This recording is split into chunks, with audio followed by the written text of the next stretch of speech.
fatal plane crash with John F. Kennedy Jr., right before he could go on stage and compete for American president against George Walker Bush, whose family had Nazi funding ties and could easily be blackmailed by Israel, thereby using that family to launch a war on terror for 20 years, killing 6 million people who had nothing to do with 9/11.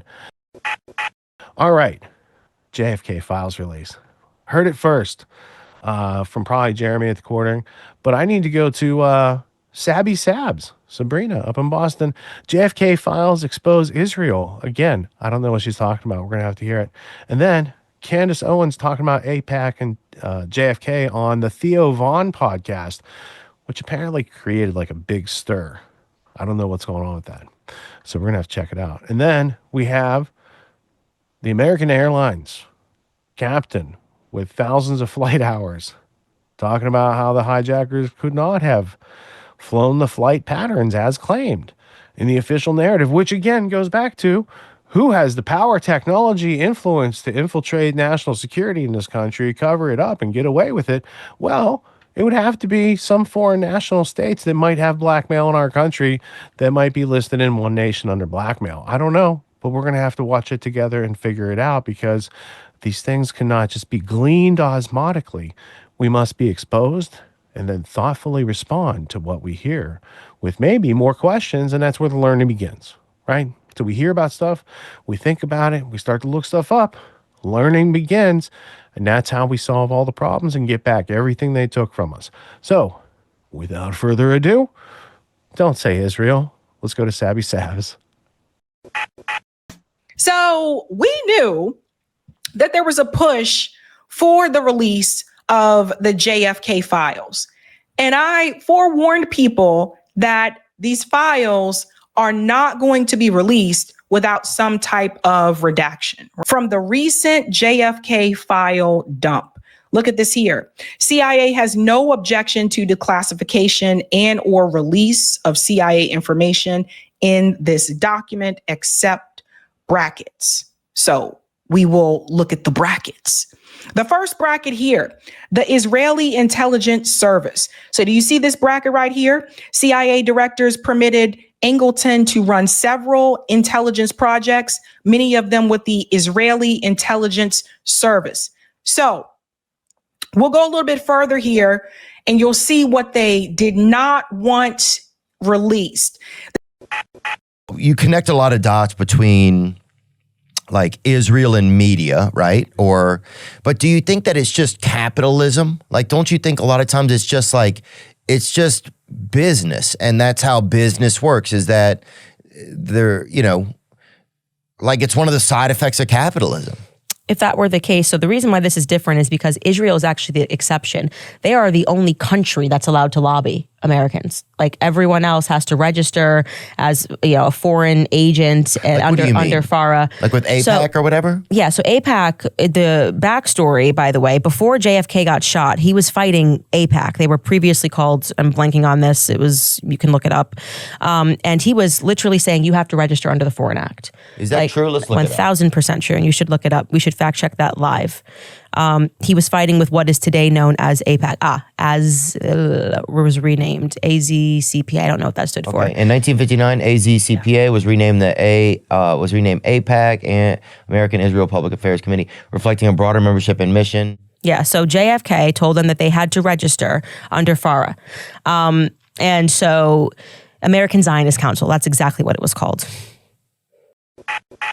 Well, just about everything we've been told about the 9/11 attacks has been a lie, of course. One of the biggest lies is that a group of Muslims with almost no flying experience somehow hijacked 4 airliners, flew 2 of them into the Twin Towers, 1 of them into the Pentagon, 1 of them into a field in western Pennsylvania. We, of course, now know that didn't happen. Captain Dan Hanley is a former 25-year United Airlines pilot, 10-year U.S. Naval aviator before that.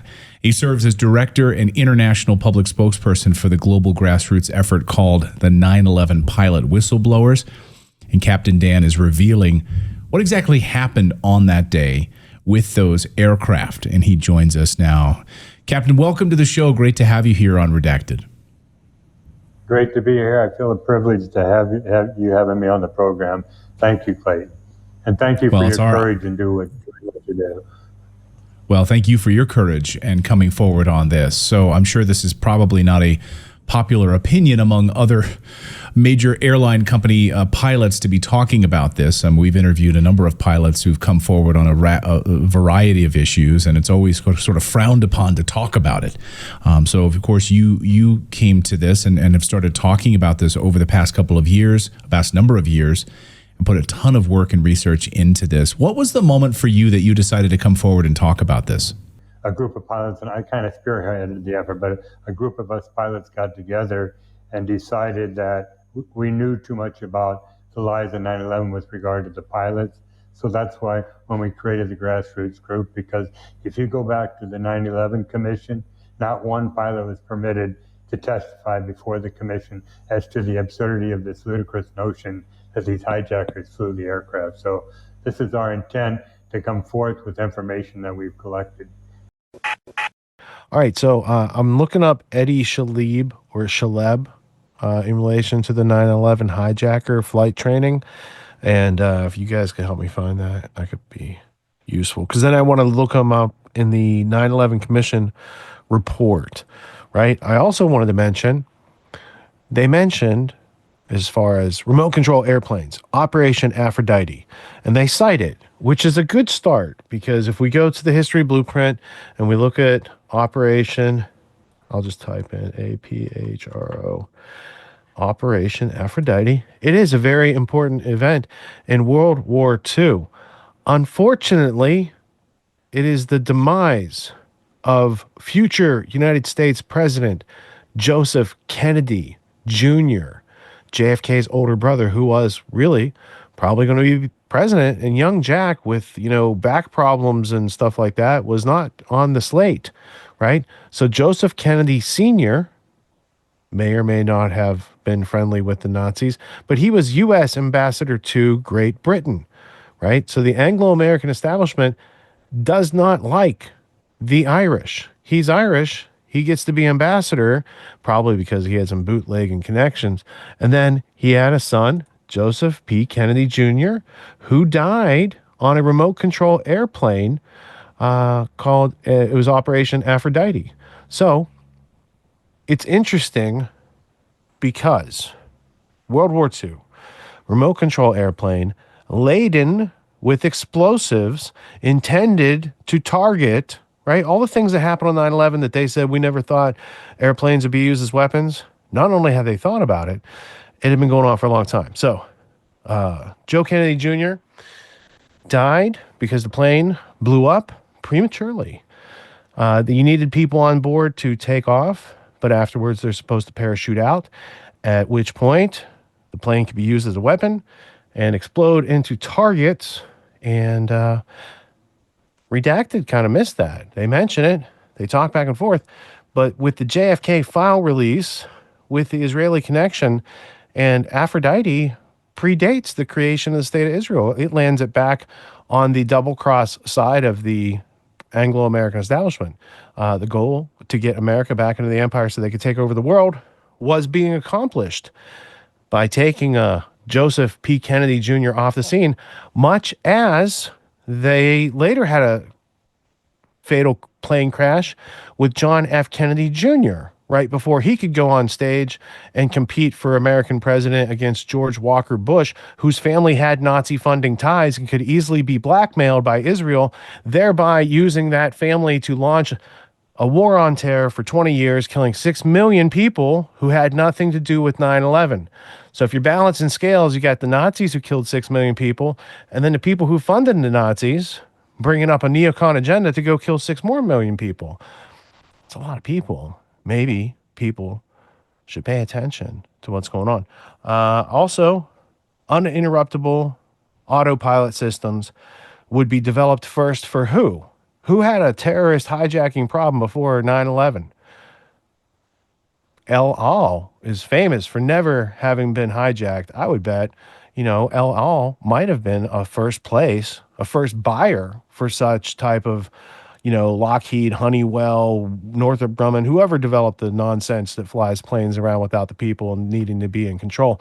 But it does harken back to The Lone Gunman pilot from before 9/11, where they show a remote control airplane, uninterruptible autopilot, hacking in and trying to drive it into the World Trade Centers.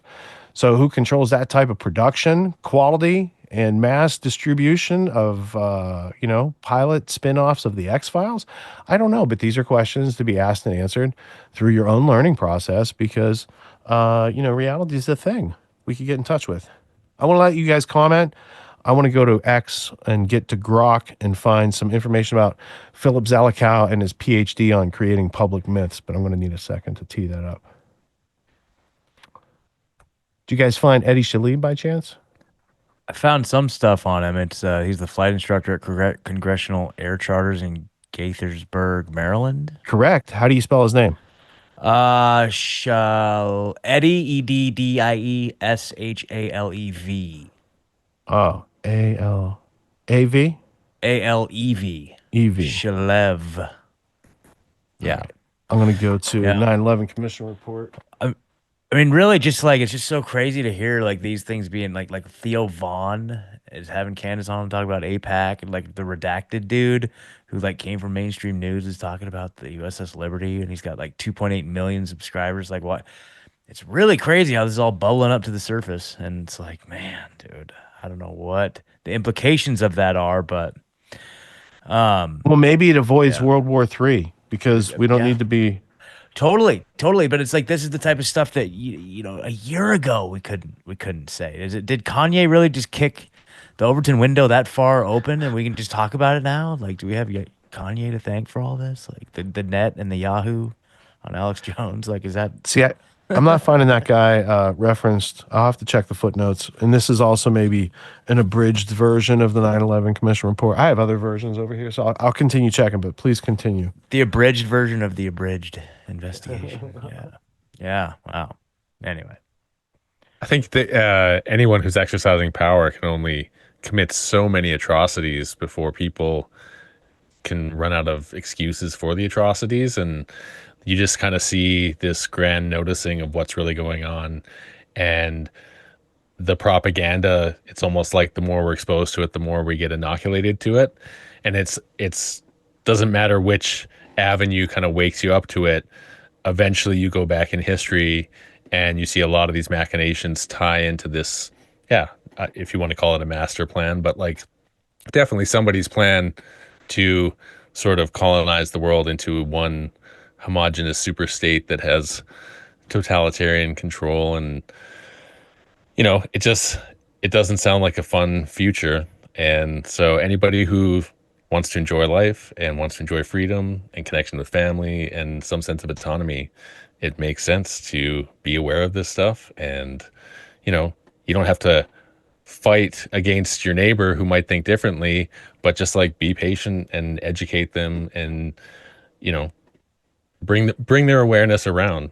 And some process takes longer than others, depending on who you're talking to. But if you exercise patience and emotional self-control and demonstrate as a model for people how they can learn independently, then that can actually inspire other people. Like just our conversation right now between the three of us, like anyone can get jazzed up about it, but we're not arguing with each other. We're having like a super respectful discussion, looking at all these facts, trying to contextualize everything.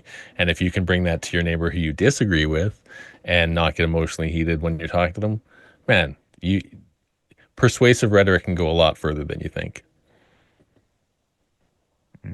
Persuasive rhetoric, would that be like the creation of public myths? Because I asked the old Grok, let's see, click here. I said, what evidence exists that Philip Zelikow wrote his thesis on the creation of public myths? And it didn't say there is no evidence. Have a nice day. It said, Philip Zelikow, a prominent American scholar and diplomat, is widely recognized for his work on public policy and history, including his role as executive director of the 9/11 Commission. The claim that he wrote his thesis on the creation of public myths often circulates in discussions about his intellectual background and his influence on shaping historical narratives, particularly around significant events like 9/11. While there is no universally accessible, definitive public record that explicitly states the exact title or full content of his thesis, evidence supporting this idea can be pieced together from his career, statements, and documented academic focus. So if you go down to the summary, in summary, it says there's no smoking gun. However, his own statements, academic writings, and professional statements provide substantial circumstantial evidence. So do you want to like go to court over that? Do you want no? So I wouldn't use that exact phrasing as the title of his thesis, but that he explored related concepts, how societies construct and maintain shared beliefs during his graduate studies. So they used more academic terms to describe what he was doing prior to him crafting one of the biggest public narratives in human history. The precise wording may stem from later interpretations of his work, like paraphrasing, right? Like the Woodrow Wilson quote, where it's like 8 pages, so they paraphrase it down, and then people are like, that quote doesn't exist, and it's because it represents a bigger idea. But the underlying idea aligns with his documented intellectual pursuits. For definitive proof, one would need access to the thesis itself, likely housed at the Fletcher School's archives, which is not currently public. So I don't know what the Fletcher School is, but his catastrophic terrorism thesis in foreign affairs right here with Ashton Carter, who became Secretary of Defense, and John Deutsch, who was named by Mike Rupert as running CIA drugs in LA, crack cocaine epidemic. Zelikow discussed how transformative events could alter public perceptions and policy, hinting at his interest in the construction of collective beliefs. These are people calling for a new Pearl Harbor on behalf of PNAC and everyone we've heard about tonight before the thing happened. And then he wrote the narrative of how the thing happened. Okay? So when you get a little tidbit like Eddie Shalev, the guy who said that the pilot was like, he was capable of flying that pattern that's not. And this has been known. I'm surprised that guy made it on Redacted. I've known people that ran pilots associations for 9/11 Truth who have been there and passed away already. Like it's been 24 years that some of those guys have been trying to get justice. And then you can do the same thing for the firefighters and all the other people that got little pieces of evidence. Carol Quigley didn't just write Tragedy and Hope. His wife wrote a children's book called The Blind Men and the Elephant.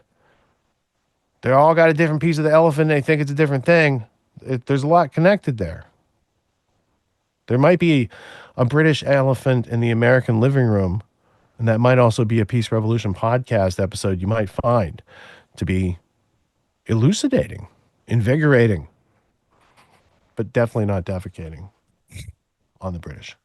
All right, so APAC Tracker.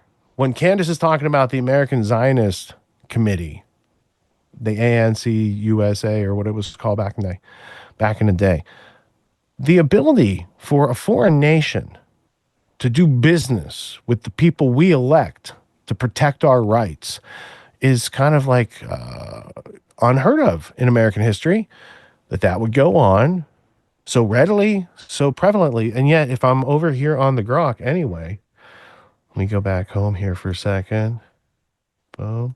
We're going to talk APAC Tracker. Let's just check this out for a second. Oh, what's here? Like this is how you find all your Congress critters out there, right? They are listed here as they say stupid stuff on X. APAC Tracker tags them like this guy said something, right? GOP is out to do. And then they tag him. They're like, Randy Fine, he takes $126K from a foreign nation, right? So all week on X, you can find, most of the Congress and the Senate getting tagged by these people because there's only a few people. Like you could probably count on your hands, toes, like how many people are not bought off by APAC that are supposed to be your representatives, our representatives, right? So it's good that these types of things are up for public discussion because, this is a critical aspect of how our society actually runs. That heretofore, Like, I don't think APAC Tracker built up its momentum on Facebook, right? Probably not over on Instagram. It's, it's something that's kind of Twitter or X specific, and it's building up of momentum. Anyway, there's a lot of the people that you might have voted for, people we know voted for these people. They didn't look up the APAC Tracker, and they chose maybe to use their voting right in a way that wasn't fully informed. But we can resolve all these sort of things. Randy Fine, he must have been big in the news there. But without these types of things, how would you ever know that people are coming in, they're shelling out a bunch of cash to your Congress people, and they're saying, here's what we would like to see with U.S. domestic and foreign policy. Domestic policy, maybe you guys need to get more in line and not have so many guns. Because, people who are individually armed are dangerous. They might be called terrorists in some part of the world, right? So these elements of freedom that can be reacquired through learning and understanding, they could start with the JFK file leak release, and you dig into it a little bit. In fact, I brought a few books, just real quick. Now, I mentioned that this author was Cornell roommates with John Taylor Gatto. His name's Edward J. Epstein. He wrote this book, I think, in 1964, Inquest, the Warren Commission, and the Establishment of Truth. This is the creation of a public narrative right here that he's commenting on. And because he commented on it the right way, it became New York Times bestseller and not conspiracy theory literature. However, CIA didn't like this book. CIA created document 1035-960, countering criticism of the Warren Commission report, and specifically names Edward J. Epstein as the culprit. And they need to use that phrase as a pejorative to keep people from reading his book. But that didn't stop him. He wrote books on Cecil Rhodes' Diamonds with Oppenheimer, but he also wrote Legend, Secret World of Lee Harvey Oswald, who was a spy, probably trying to figure out what these guys were doing in OPC and CIA.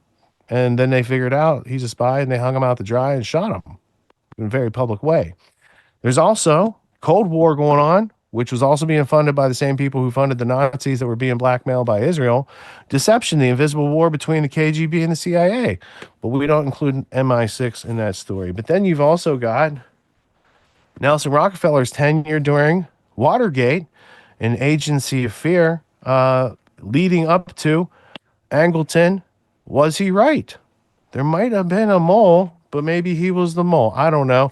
There's a lot to learn in any of these types of lines of study, because that's espionage and counter-espionage, and that's like, topsy-turvy world. You need to get your thinking on to find out what's true and what's the hall of mirrors that they create with their media. So that's what I'd say about that.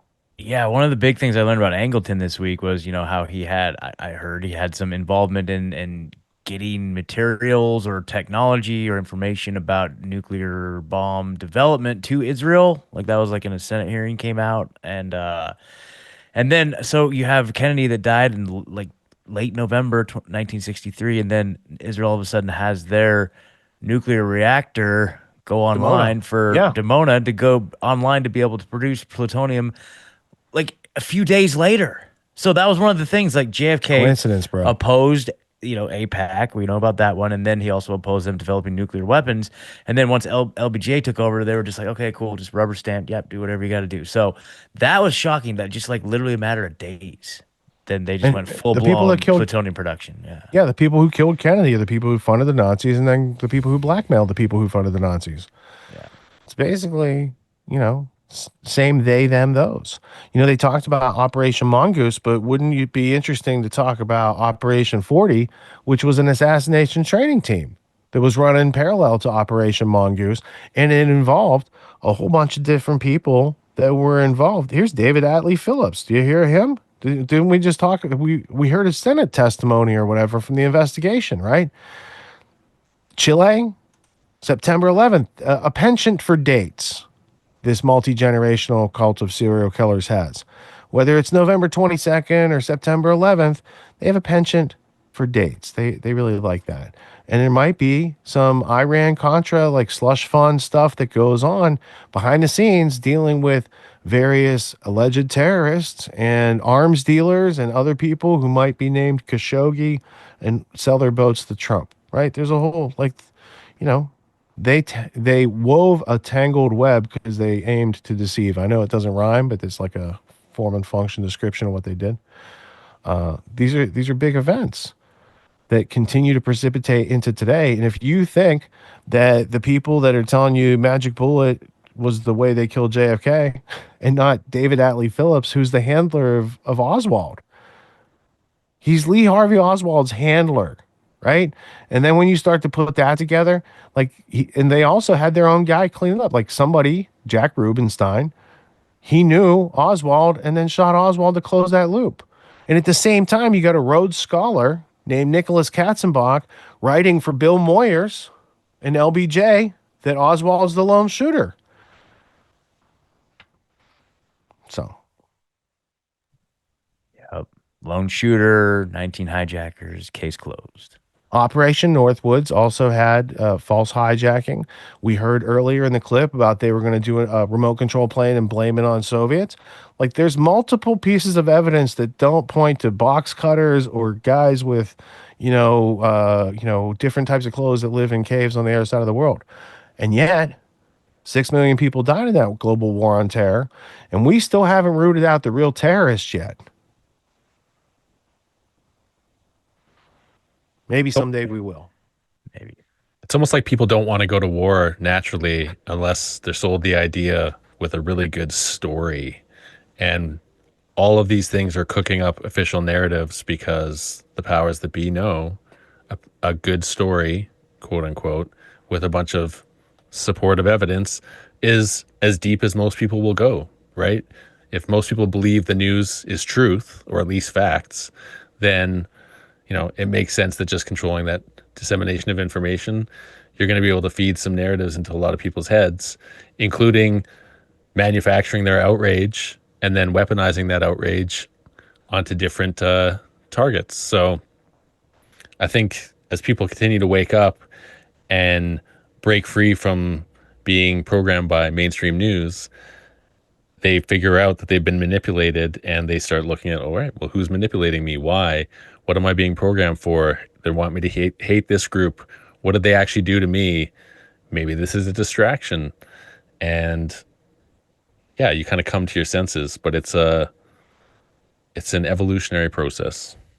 And then conversely to that too, not only are they not being programmed as much from what they're seeing, but they're also willing to accept information that's not being presented to them on the news as truth. Whereas before, it's like the famous meme where it's like, well, that can't be true. I didn't see it on the news, right? So now people's minds are opening up to the fact that, hey, maybe the information that I'm receiving outside of the news is a lot more truthful than what is being packaged and presented to me through these propaganda outlets. So yeah, totally. Well, and there's also like the issue that most people wouldn't get, but Christian Zionism's a major part of the story that's not talked about. And it goes back to like 1830s, Lord Shaftesbury and these dudes in Britain were calling for a restoration of the Jews to Palestine, right? So before Zionism becomes a thing under Theodor Herzl toward like the 1897 end of the spectrum, there's a bunch of like British dudes who are like coming up with that idea and also wanting to colonize the Palestine, but not do it themselves, right? They're like, maybe we should have these other people return and maybe we'll do a pilgrimage, make sure they get there okay, right? Because that went so well the first time. And that kind of opens it up to Mormonism, which comes around in the late 1800s, which has this whole thing about the city of Zion, which isn't just something that Morpheus takes Neo to, but this is bringing about the return of Christ in their belief system, right? So there's multiple like secret society layers to it, and then those secret societies a lot of times create religions, and that might be like, I don't know, if you were the British and Freemasons and you had to create a religion for Americans, what would it look like? Would it look like somebody, a group that like is really good at property management and collecting DNA samples and like a whole bunch of other stuff? Like, I don't know, maybe not. But Zion and Zionism are connected biblically, and there is a whole underpinning of CUFI, which is Christians United for Israel, alongside AIPAC. And for however many people are in AIPAC supporting, there's like a tenfold in CUFI that are just people going to a Christian church in America that's associated or funded with Zionism. Now, interestingly enough, if you've been paying attention thus far and you have like gleaned 10% of what's going on, I'm going to take you to World Council of Churches and show you how the Dulles brothers helped to make this all a reality for people in this day. So under British Israelism, there was a book written in 1934 by Lionel Curtis following the Cecil Rhodes Roundtable called Civitas Dei, City of God. And from that, they had this idea that, you know, if you take over the world, you could just take over the preachers and the ministers and the priests and, you know, the clergy and have a world council of churches. And this would be helping to build the kingdom of God on earth, right? And this goes into City of Man, and these are written by Rhodes scholars for world democracy. Like this, somebody should probably read this. If you don't think any of this is real, it's like these people, these are all Rhodes scholars that participated in this, and they trickle down to like, this is what Kissinger and Brzezinski followed in the line of, right? Here's Kissinger, here's Brzezinski.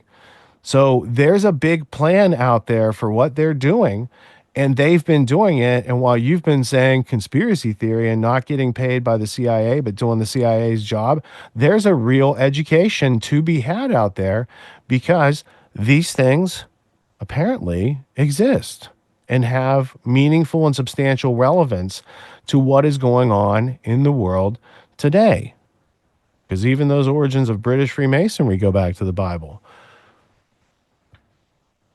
Right? Hiram Abiff and all those stories, they go back, way, way back. And what are the symbols of the Mason? Right? Square and compass. What is that used for? People who measure land and make property. You know what 33 is? It's the number of links in the chain that surveyors use, or whatever the length, maybe it's 33 feet because it has to break down to an acre. But the keys are all right there. They're like the rulers behind the rulers, right? Who thought up property and towns and, like, you know, taxes. Is it all coming from Babylon? Because there was also a group of people that were held by the Babylonians. It might have picked up ways of their captors in sort of Stockholm Syndrome situation and then went and brought that to everyone else. I don't know, but you're not going to know until you ask questions and start to look stuff up and learn for yourself. You're not going to attempt to like learn everything I learned. Like I did, like this is each individual thought and question. You find an answer and start mapping it together. And then some thoughts are bigger than others, right? If I go to internationalism, it's a very broad content. But if I go to Joseph Nye, the Rhodes Scholar, much less content, right? He had some influence on Anne Marie Slaughter, who wrote A New World Order. She's in Princeton, Woodrow Wilson School of Foreign Service. You might want to use your literacy and, you know, just reward yourself, you know, reward yourself with some knowledge, understanding, and wisdom. That's my encouragement. I'm not chastising you for not having done it. I'm just saying it's there for you to do too. It's not just for us. We're not special. We're just like further down the hiking trail, trying to leave some breadcrumbs that don't get eaten by the birds. So to summarize, it looks like they're trying to make America Great Britain again? Yes.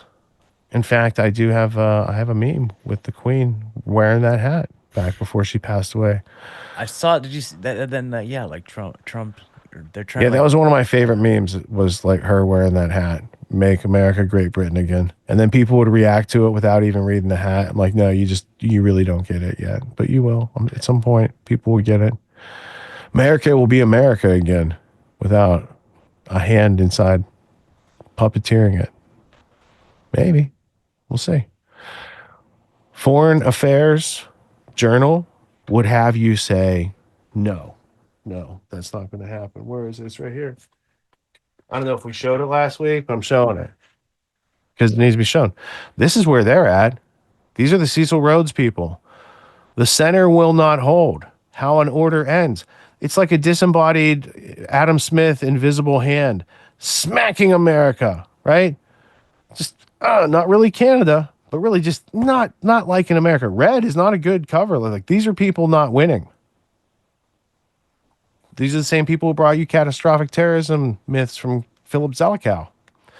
So I'm optimistic. I'm white pill because I know we have the capacity to learn such things. Soon we're going to get to the truth stream rant by Melissa where she's not so white pill right there. But it's good to start with reality and then regain perspective and have the thoughtful responses instead of the reactions. So we're going to get to that in a second because I didn't tee the next thing up yet. I was too busy. All right. So go ahead. Well, did you see the whole thing where Trump tweeted out how he wanted to join the British Commonwealth again? Did you see all that? No. Yeah. King Charles made a top secret offer to Donald Trump, saying during the UK state visit, and Trump. Here, let me share this right here. So it shows. So Donald Trump. I love King Charles. Sounds good to me. In response to King Charles makes secret offer for Donald Trump to join. Or basically to join the British Commonwealth again, basically. And so Trump's like, yep, sounds good to me. Let's do it. Join the British Commonwealth. Is there like a piece of source material? Yeah, it's been going around. Is this rumored or human? No, this is true. Okay, here's Alex going off on it. Well, yeah. I wear this for his dogged tenacity in the face of opposing odds, not for his accuracy. Oh yeah, totally. But that would I support the team, but sometimes he throws it over the first baseman's head. That's all. What are you good? Wow. I was looking at. Well, yeah. Go ahead. I was going to say that just kind of explains, at least in the public narrative, the idea that Trump wants to absorb or merge with Canada or have Canada or certain provinces merge with the states. The whole idea being like, well, they're merging with us, but it's like really you'd be merging with us in Canada, which maybe that starts to bleed in this whole idea of coming back under the monarchy, or who knows, right? Like it's like a poison pill almost. But if you want to create a five-eyed beast, then they're going to go for trying to use AI to integrate records, and the tariffs and the deportations and all this stuff is, to me at least, the manufacturing the whole problem reaction solution thing so that they can be like, hey, the way to solve all these tariffs is just to further integrate. And what a great reason for digital ID, right? We'll keep all the illegal people out with this way better digital grid system. It's like super secure. You'll be safe and effective, and nothing to worry about. If only that were the thing, that there's nothing to be worried about. There's many layers of stuff not to be worried about. We're going to get to the underground layers of the pyramid in the next block. Get it? Blocks, pyramid. Stone Temple Pilots might be a Mason's reference, by the way. All right, so those crazy secret societies, man. We have a truth stream rant from Melissa, and she says, I've been paying attention way too long for this. I guess she's all done with buying the gaslighting. We shall see. And then speaking of gaslighting, have you heard about the 2-kilometer structure under the pyramids? They've got people making illustrations like the pyramids are just obelisks that are buried up to the top cap part of the obelisk. Yeah. Oh yeah. He's prepping it up. There will be Rogan. So we didn't want to crash the stream by playing it earlier. Plus, it's not like earlier material. It's more like I'm very skeptical of this data. Like when you do that type of topography, the data is like a bunch of wacky data points, and then you try to make sense out of it.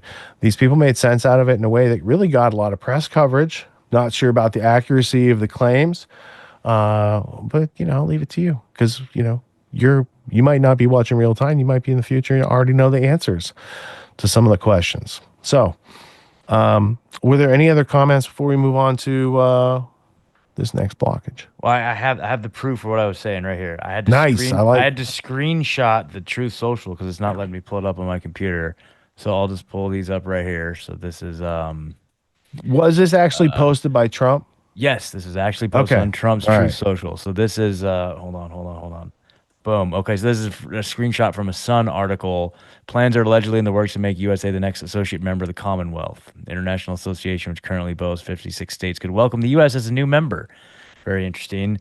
And then this is on Donald Trump's screenshot. I love King Charles. Sounds good to me. All right. So here's the proof of life. That looks like a screenshot. And then here's the other part. Yeah. I mean, I screenshotted those myself just now from Trump's freaking thing because I can't pull truth up on my. See, oh yeah, I'm blocked on there. So there you go. if only so. The Israelis have a system. I think it's called the 9th or the 11th man. So if 10 men agree on, like, it was definitely Al Qaeda, it's one guy's job to like disagree and play devil's advocate, right? Trump is missing. If we're going to have Israeli elements all over our government, the element you could use, Mr. President, in your cabinet is that 11th man concept, where when everyone thinks it's rah rah, let's send and support Israel without question and follow King Charles into the Cecil Rhodes World Federation, maybe someone should say, has anyone thought that may not be the good idea for our freedom and our future and our families? But that's not there. And there is a gap yet to be crossed. We need to build that bridge. We need to be able to talk to the other side, not have a chasm between us. And as long as there's people who live on your street who are like antithetical to your understanding of philosophy and freedom, then we all have work to do in the active literacy components of taking our understanding and what we've come to know for ourselves and expressing it to other people so that they can understand and have more freedom in their life, not more slavery, because they lack informed consent and comparison and contrast. So I think it's a worthwhile endeavor to learn how to do such things and to practice it, which is part of what we're doing tonight. We're always practicing. Just like doctors, they practice all the time, right? Lawyers have a practice too. Nobody's actually doing the thing, being experts, I guess. All right, so I can get rid of Operation Mongoose, Operation 40. We talked about those things. All right, going into this, we'll end with some ha-has with Joe Rogan and the pyramids. But with some very serious thoughts from Melissa over at TruthStream. And what I really like is capturing the rant's one thing.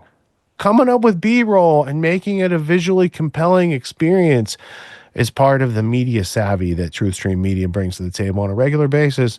And I got to say, if they ever had a course on how to edit videos and bring that type of B-roll and where they get that footage and just tips and tricks and pro tips of like learning how to do the thing, I would buy that, and so would many other people. So I got a tip. Yeah, what do you got? For B-roll? If you guys are looking for B-roll footage, dude, Canva. Yeah?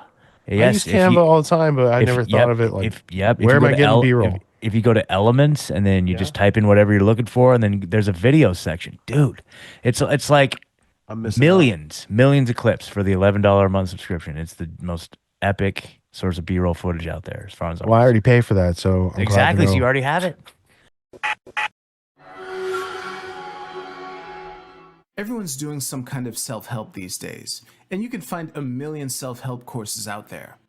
Most other courses out there are hosting lectures, they're hosting videos, they're maybe even doing Q&As, and these are great starting points to encourage learning. But at Autonomy, we believe that hands-on practice is the best way to really lock in what we're learning. There's no better way to gain confidence and mastery than through action. After each lecture, we practice the concepts we've learned with other students, giving and receiving feedback in a non-judgmental environment. The result is mastery of concepts like entrepreneurship, ethical sales, and self-reliance in an environment that directly translates to the real world. Plus, you make connections with other like-minded individuals who are learning right alongside you, and you have a lifetime membership in the community. The Autonomy course with Richard Grove equips you with confidence, competence, and courage in a world filled with confusion and noise. You can learn more at getautonomy.info. We'll see you there.